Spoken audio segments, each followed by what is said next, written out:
Welcome to Interviews from Quito.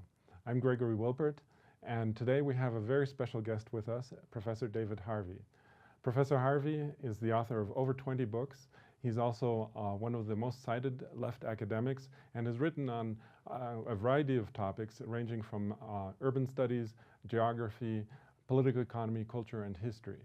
He's with us here today in Quito because he'll be presenting his latest book, 17 Contradictions of Capital and the End of Capitalism. I found it to be an extremely interesting book because he outlines some of the alternatives and ways of overcoming capitalism, but at the same time it was also extremely challenging because he was juggling 17 different contradictions. He's here in Quito with us today because he's been invited by the Institute of Advanced Studies in Quito, where he's setting up an academic program, and we're very lucky to have him with us today.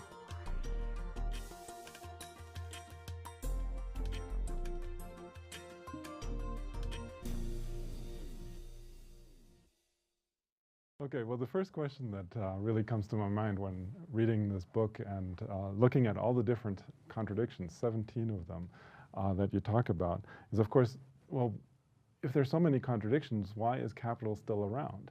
How is it possible that it continues to exist after so many decades or centuries, actually? My answer to that is it actually survives because of the contradictions. The contradictions are the points of tension which it has to address. And one of the things we do know about capitalism is that it's evolutionary and very dynamic and very flexible and very fluid, and so it answers its contradictions by changing into something else. So the historical dynamism of capitalism has a lot to do with it attempting to address various contradictions. For example, one of the contradictions I talk about a lot in here is the contradiction with nature, if you want to call it that. And capital is always coming up against constraints of resources, land, air, water. But if you look at its history since the sort of 18th century, it's been very, very sophisticated in its response to those contradictions, and it's devised new technologies, and we're now in a situation where we may be moving gradually and not fast enough for many people from a sort of fossil fuel-based technology to a more renewable energy kind of technology, so that a country like Germany has 25% now of its electricity generated from renewable sources such as air and solar and the like. So contradictions are not bad for capital. In fact, they're part of its mainly the cause of a lot of its dynamism. But that kind of begs the question then, what is a contradiction really? What do you mean by contradiction? Well, contradictions, when I say that capital has been very adaptive to them, of course, contradictions actually usually force adaptations in the course of a crisis. So the theory of crisis here is contradiction has become heightened into what Marx called an absolute contradiction, that it becomes somebody's got to do something about this situation. And at that point, of course, the capacity of capital to supersede a contradiction goes up against the way in which a population may kind of say, hey, I've had enough of this system that produces these crises of, massive unemployment and for my mind, sort of a very wasteful situation where you have surpluses of capital and surpluses of labor side by side, lots of tasks that need to be done, and they're not done because somehow or other there's this big barrier between, putting the two together. But so I mean, you talk about 17 contradictions in this book. I mean, that's a lot, and it's a challenge actually to try to keep track of all these contradictions because there's so many of them. Yeah.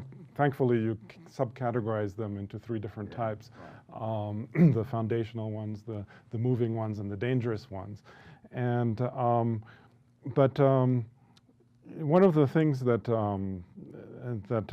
I found interesting is that you focus on the contradictions of capital and not capitalism. And I'm wondering now, well, what's the difference? I mean, I know you tried to explain it in the beginning, but can you perhaps explain a little bit why make this distinction between the contradictions of capital and the contradictions of capitalism? Well, I think that any analysis of a situation really means you have to circumscribe the terrain upon which you're going to work. Otherwise, everything relates to everything else, and it becomes totally impossible. You said there's 17 contradictions. Well, I didn't want to get into a situation where there's 553 contradictions. So I could see the 17 contradictions, which are actually embedded in the theory of capital that Marx developed, and I think it's the theory of capital and capital accumulation that we're looking at. We're not looking at all of the tensions, the geopolitical tensions, and the history of ethnic conflict, or the fights going on between different groups in the Middle East or something of that kind. I can't deal with all of that. All I can deal with is, well, how is this engine of capital accumulation working? And why does that engine seem to break down? So that in 2007, 2008, I think there's no question that everybody saw the engine of capital was in trouble, and something had to be done about the engine. The state had to address it. And this was something that was going on independent of all of these geopolitical conflicts around the world, and it was something that therefore had to be addressed.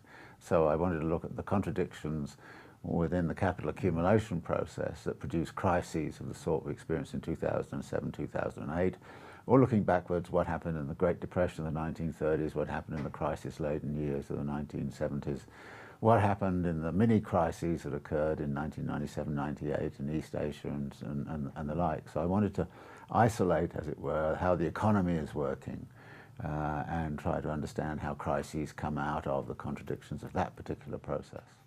Let's get to a little bit concrete. I mean, specifically looking at one of the contradictions, one that interests me particularly is the one that you talk about in terms of the role of the state and the role of capital, and that the state has a logic of and kind of a territorial logic, obviously, that's national and nation-bound, whereas capital has a more of a tendency to be global and being profit-oriented in its logic.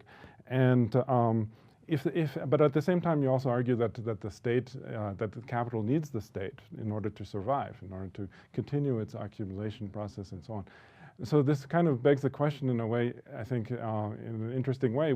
Well, does this mean we're going to end up with a global state at some point? I mean, after all, if the state is so nation-bound and capital is global and it needs the state, doesn't it need a global state? I mean, isn't that the direction, perhaps, that things would be heading? No, I think it's exactly the opposite, actually, because capital can only survive by the fact that the world is fragmented, so that it can discipline the different places and can say to one state, we're not going to stay here if you don't play the game, we'll go to some other place.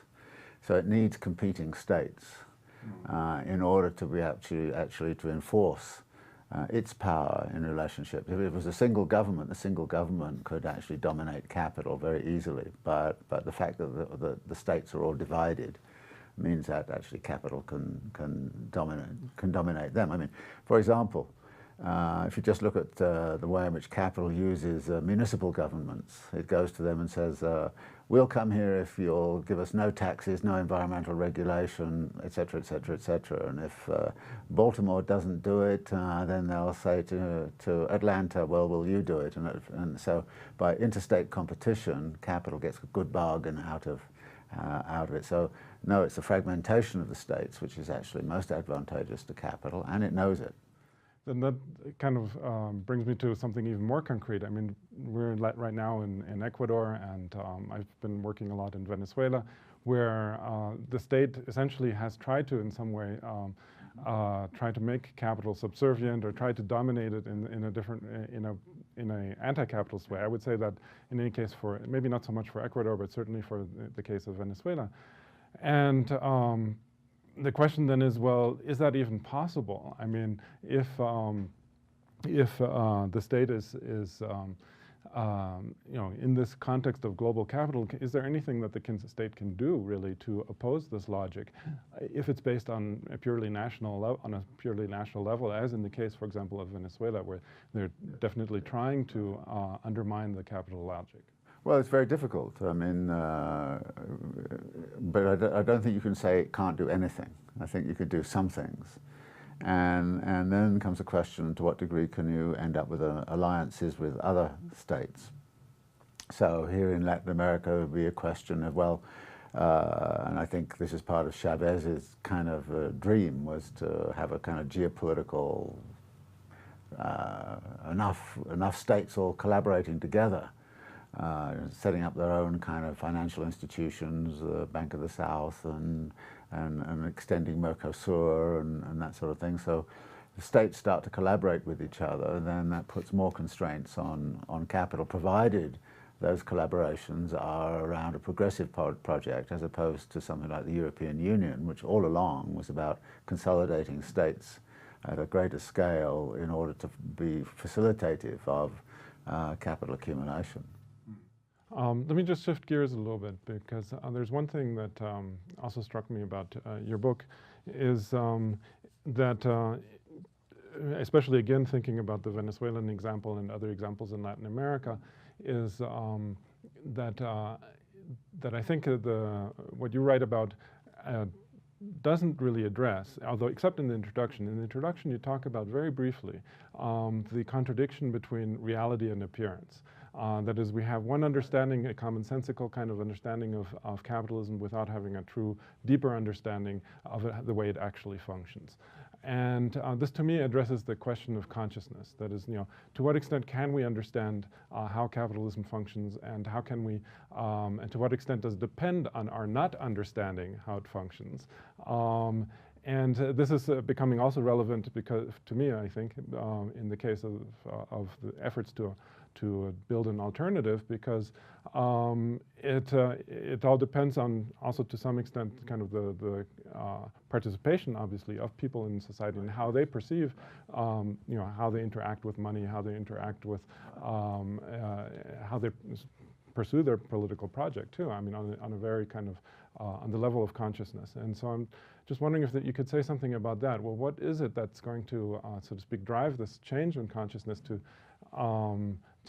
perceive the reality in a different way than we normally do, and in order to overcome that gap that you talk about in the introduction between appearance and reality? Well, changing mental conceptions of the world is one key aspect of any major transformation. You can't have a revolutionary movement that's going to talk about socialism and have everybody's consciousness sort of so neoliberal about individualism and private property and all the rest of it. So there's got to be a change of consciousness, and the big question is, how does that change occur? And any revolutionary movement or transformation has to face up to that question. And we see historically, revolutions with great aspirations, actually, if people don't change their mental conceptions, they come unplugged in a very, very short period of time. But then at the same time, people's mental conceptions do change, and they do change very quickly. For example, you think about gay rights, just to give an example, which is not where I'm, but in the United States, 15 years ago, I would have thought it was unthinkable that gay marriage would now be generally accepted in the population. So mental conceptions can change very, very quickly around certain things. I think we're seeing the same thing. And to this, I think some credit has to go to Evo Morales and many of the people who've been talking about rights of nature. I mean, we can dispute how well that is understood and worked upon in their own countries, but I think we're seeing a real shift in global consciousness around the question of climate change. 5 years ago, there were the deniers, and then there were and everything was a stalemate. Now, suddenly, mass opinion is switching. And so when you get these mass switches in people's consciousness, then something really does happen. That's a necessary condition for changes to occur. I mean, it's not going to, all sorts of other things have to happen. The new technologies have to come in, and the technological changes have to happen, and new production systems and new consumerisms have to be devised. But so something like climate change, I think, that we're likely to see a mass movement of some kind to kind of say, well, this cannot continue, what we're doing right now. We have to change something. And that is a very real big challenge to capital. And I think capital is now kind of looking at it and saying, well, can we have a green capitalism? It's what we call greenwashing, as it were. And some of that, of course, is fiction. It's not real, and some of it is very, very, very kind of profound. Well, I think this also leads us to the question of the different dangerous contradictions that you talk about. You identify 3 different dangerous contradictions: the compound growth, capital versus nature, which you just referred to, and human alienation. And it seems like those are perhaps the 3 kinds of contradictions that could maybe, in a way, spur a transformation of consciousness of some sort, right? And I don't know if maybe you could just briefly talk about, for example, the one that I found quite, how should I say, definitely dangerous. I like also your distinction between dangerous and fatal. That we might still, capital might still find a way around it, but. The one about compound growth, I just don't see how capital can find a way around it. That is, we have a continuous accumulation of growth and continuous pressure for increasing growth. And well, what's the solution for capital to get around that? I mean, how are we going to avoid that dangerous contradiction that is in the process of making debtors out of everyone, and at the same time also amassing an enormous amount of wealth and eating up resources like crazy? I think you have to look for those things that have the capacity for infinite growth without constraint. And the one thing that capital has, which has that possibility, is money. And I always thought that's one of the most profound things that Marx said, that the capacity to accumulate money is potentially infinite.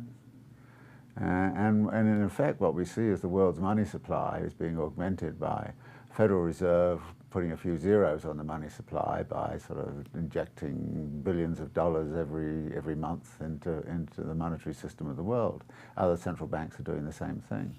So you could go from a global money supply of this to that, and in fact it can go like this, and there's nothing necessarily to stop it.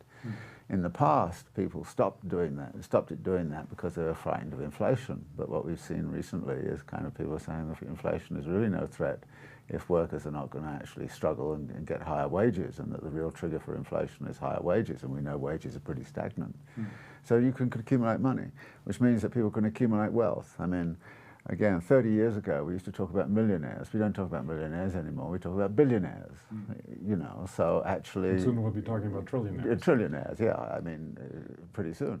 So there's no limit to that. Now, then the big question is, well, what does this money mean, and what does it relate to in the realm of production, and production of what? And now, is there something that could be produced which is infinite?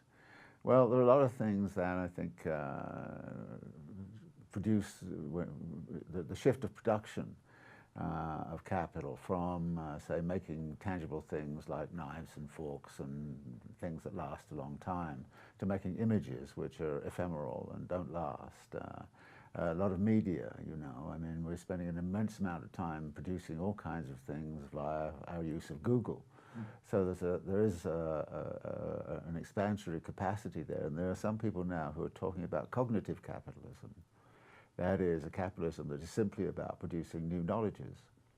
And as we know, new knowledges that has pretty infinite capacities. You can invent all kinds of crazy things and sell them at some level. So it may be that capital will find a way to find those aspects of our world which have the capacity for infinite expansion, and we'll simply focus on them. It's been trying to find that, I think, over the last 30 years, and it's gone into asset values. And you look at this and you say, well, yeah, the property market, for example. I mean, the price of an apartment in Manhattan. Well, what did it do? And is there anything to stop it doing that? Well, it can also do that. Those are bubbles. I mean, yes, they're bubbles. They're prone to crash at some point. They're prone to crash. But is there a way of sort of turning those bubbles into, as it were, an infinite sort of takeoff into God knows what? I mean, it'd be a very strange world we live in.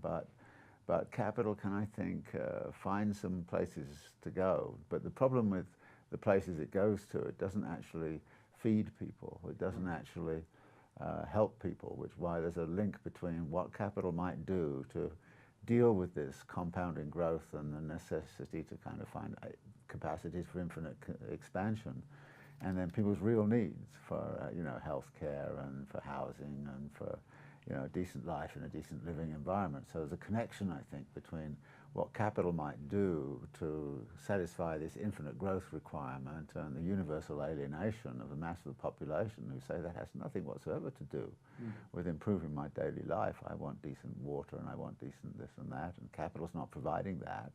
All it's doing is, you know, feeding these asset bubbles, inventing money so the billionaires can become trillionaires. But then these increasing bubbles will also at some point pop and create crises that are truly profound. But notice the property bubble popped, as it were, in 2007, 2008. But what has been reviving capitalism since 2007, 2008? It's a property bubble, mainly in China. Of course, but even in Manhattan, prices and the property bubble is still alive and well, and so it is in the central cities of almost every country I've been to. It's true in London, and it's true elsewhere. So the property bubble, yes, won't pop, but then it actually starts to inflate again.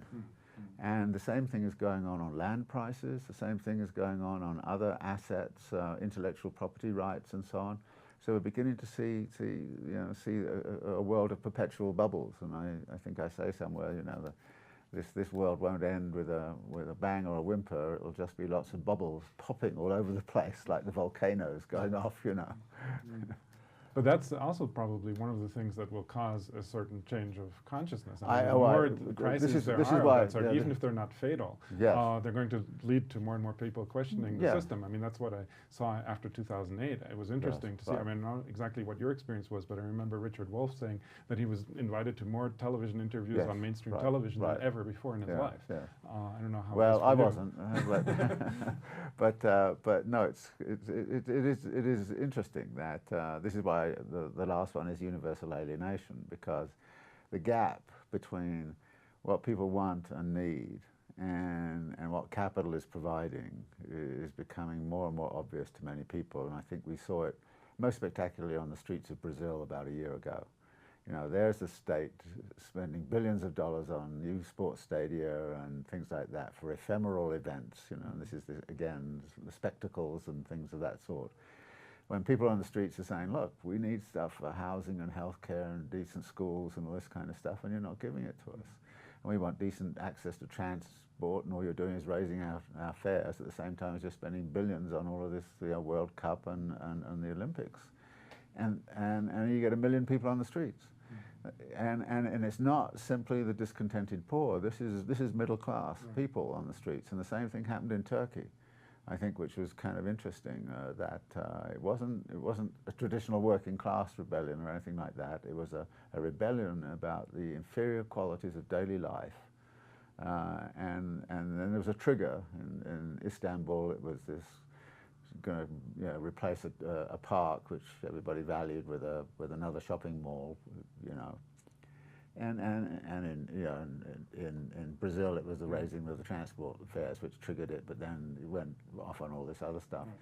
So I think that this connection between what capital has to do to maintain its capacity for infinite expansion and what people's real wants and needs are for a decent life in a decent living environment, that tension underpins what I call universal alienation. And how many protests have there been over the last 15 years that have been in effect about that?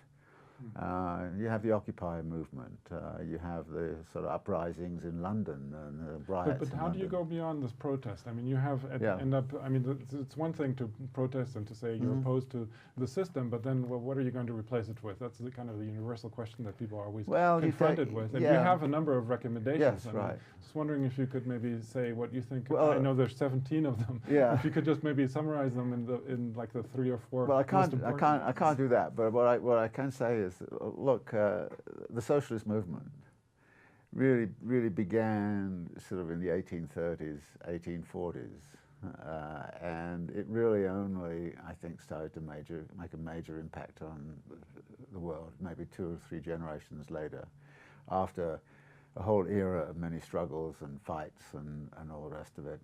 because it's the changing consciousness of people, which we were talking about earlier, which becomes critical. I think what we're seeing now is the beginnings of a changing of consciousness, but I'm not saying, you know, okay, we put it all together next week and then bang, it all goes. No, this is going to be a long process. It's going to take a long time, but what you see is the old forms of struggle, which were there in, say, the 1950s and 1960s and 1970s, they're not with us anymore. I mean, they're important in some parts of the world, but they're not the base of what's going on. I think the main thing now is this question over a decent life and a decent everyday life is going to be the soul, if you like, the site from which class struggle of a different sort is going to emerge. And when people really grasp that and start to think about that in very, very serious ways, then we start to see these political movements. And we've seen over the last, you know, since Seattle and the anti-globalization movement and right the way through to, you know, recent events, we've seen a lot of manifestations of this kind of discontent. And it's going to take, I think, a generation before that coalesces into kind of okay, capital better stop doing what it's doing, and we have to find a much more sensible way to use our resources so that we can all have a decent life. But do you see examples of that? I mean, of people trying to find that kind of alternative that is truly anti-capitalist? Yeah, no, this is one of the problems right now, however, is people try to do it by escaping from capitalism. Like what? Escapism. Oh, forming communes, solidarity economies, saying I'm not going to, you know, local economic trading systems, local monies, things of that sort. There are lots of initiatives, and I think they're all, you know, and the recuperated factories and the cooperative movements and so on, which are emerging. There are lots of things going on the ground where people are trying to find a different way of living. And while I'm supportive of all of them because I think they'll be the basis of something different, they cannot, it seems to me, really realize their ambitions without at some point or other joining in a mass movement to say we've got to deal with the macro problems as well as our little micro corner, which we're structuring in a different kind of way. But nevertheless, the consciousness that comes from a sharing economy, from a gift economy, those sorts of things, the consciousness that comes with that is the basis of, I think, a new way of living. What you're saying kind of also reminds me of the attempt or the idea of creating a rational society, in a sense, that is rational in a different way. Of course, capitalism is rational on an individual level. The individual capitalist is very rational and trying to accumulate and seek profits and so on. But what you're talking about is really a rationality that's on a social level. Yeah, I'm not, you know, there's certain things that need to be handled in a rational way. I mean, I think, or what to do about climate change or what to do about some other things need to be handled, you know, how does the sewer system work and things like that. I want them to be organized in a sort of very rational, scientific way. But there's a lot of things that I think when you say rational, it means as if there's only one form of rationality, and I think there are multiple forms of rationality. And I think one of the things that's very creative about human capacities is the capacity to manufacture incredible diversity. And to me, I would have an imagination of a world which is increasingly diverse in certain dimensions at the same time as certain other things are foundational. So when I come back to this notion of foundational contradictions, I'd also say, well, we have to find an answer to a lot of those foundational questions. And on the basis of that foundation, we would then be free to, and Marx has this great kind of line that freedom really begins when the realm of necessity is laid aside. In other words, when all our necessities are taken care of, we can be free to do all kinds of things, and our imagination is actually has infinite capacities and powers, and that to me seems to be an exciting universe to live in.